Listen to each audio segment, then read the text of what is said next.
Well, that Citizens United ruling, the Supreme Court ruling from about a week ago, has sent shockwaves throughout the political system. And in fact, it has prompted an unusual candidacy. This is from a liberal public relations firm called Murray Hill Inc. Take a look.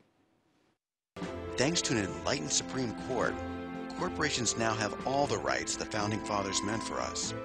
It's our democracy. We bought it, we paid for it, and we're going to keep it.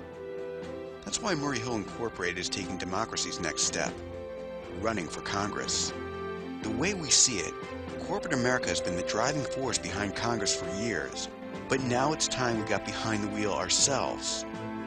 Putting the money where the mouth is, or the face where the mouth should be, or very something, clever. Something like that, indeed. Anna Marie Cox. Putting your mouth on money. Mouth on money. There you go. Anna Marie Cox joins us now, our regular Wednesday guest. And Anna, I want to start with question time, because you're part of a group of liberal and conservative commentators who are on board and starting an initiative online to try to make this a regular feature. We saw it last Friday. I think most people of all political stripes thought that was a really good, educational, interesting discussion. Today, maybe a little less so. It's more interesting maybe in Republicans. How do you structure this right? Well, I think that for it to work, it might have to be something so regular that people stop preparing for it. Kind of like the briefings are a little bit. I think it has to be something that's just a part of the fabric of the way that he talks to lawmakers and to the American public. I think that that's the only way you can get around it being kind of, scripted, is to have it be more like the ideal is the parliamentary prime minister's question time. I don't know if American politicians could ever be that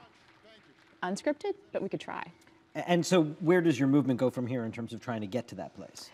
I think we're trying to show that there's a lot of people that want this to happen, and a lot of people across the spectrum that want it to happen. And I think there's also some support for having it go beyond lawmakers. I mean, I think that the president has shown himself to be very good at this. So let's take advantage of that. Let's take advantage of that momentum and give the White House a chance to show him off at a time when he needs to do that.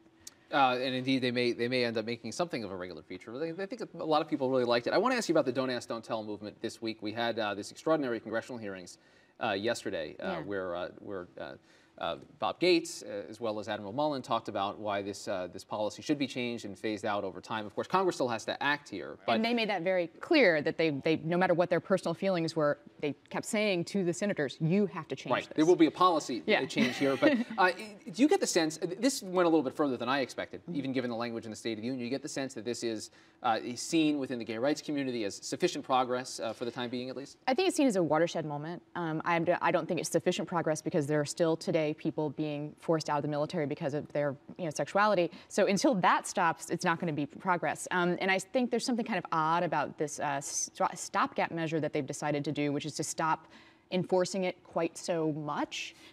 For an institution that's built on laws, I think that Admiral Mullins can't be comfortable with that solution.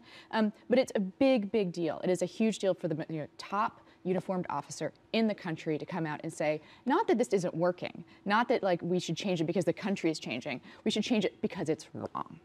And the country is changing, so obviously politics, when you're dealing with senators and congressmen needing to change laws, plays into this. Do you have a sense that the White House here and the Pentagon have done enough to buy the patience, both of the American people, but most importantly of this constituency inside the gay community that's been very active pushing for this, that, hey, this is going to take a year to get through. We've been in this policy for 17 years, and everyone stick with us through this time as we try to unwind it? I think that this particular moment was had such impact and was so moving for a lot of people that they're willing to let go a little bit. But at least personally, to hear this testimony from Admiral Mullins, I bet he would have been happy to give that same testimony a year ago. And so there's a frustration about why wasn't this moving sooner. It feels like it was the White House that had the brakes on, and that's frustrating. But right now, we have this incredible momentum, and I hope that it gets taken advantage of. I want to ask you about Senator McCain's role in this. He's, of course, the ranking member of the Armed Services Committee and has an outsized voice in anything military, anything from the Republican position. He is coming out strongly against changing this policy, and some people are viewing it as a possible flip-flop. What's your take? Is what he said in the 90s versus what he's saying now? I would say it's inconsistent with his statements over the past few years. Starting in 2006, 2007, he started to say that you know, when he was actually looking for, he was the sure front runner for the 2008 nomination, he started to say something about how when the Joint Chiefs of Staff had decided that this policy isn't working, then I will re-examine it. He said on my radio show that on his first day in office, if he had been elected, he would have, you know, asked the Joint Chiefs of Staff to look at it to see if it's still working. He's not doing that. The military's now come to him and said, well, working or not working doesn't matter. We want to look at this policy and think about changing it. And he's just putting his feet down and stamping his feet. And it's very frustrating. And I know that I've talked to some people who are colleagues, longtime staffers, who are personally disappointed in this behavior. But McCain says there's nothing different from what I said here. If indeed, down the road, Admiral Mullen goes back, speaks to the fellow Joint Chiefs. If the Joint Chiefs come back and say, this is not working and here's why and this is what we're going to do, it sounds like you may be amenable to talking to them about that, correct? I hope that that's true. I mean, I think his behavior at the hearing was not indicative of that. He seemed to be rather frustrated and almost scolding towards Mullins and Gates and accusing them of using their position to have outsized influence on the policy. He said something like, "I'm glad we still have a Congress so we can make the law or change the law." That doesn't sound like someone who's like really open to discussion. But maybe, you know. Briefly, do you think this leads to momentum in the Congress?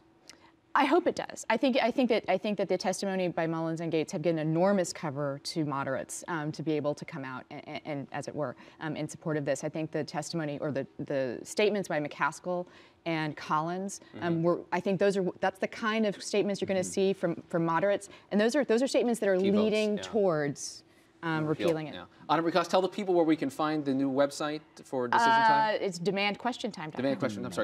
Demand Question Time. Check it out online. Anna Marie Cox, thanks for being here. Appreciate it. That does it for this edition of Top Line. Be sure to click us on again tomorrow. Twitter.com/TheNote. Keep the conversation going, and I hope it's more interesting conversation here.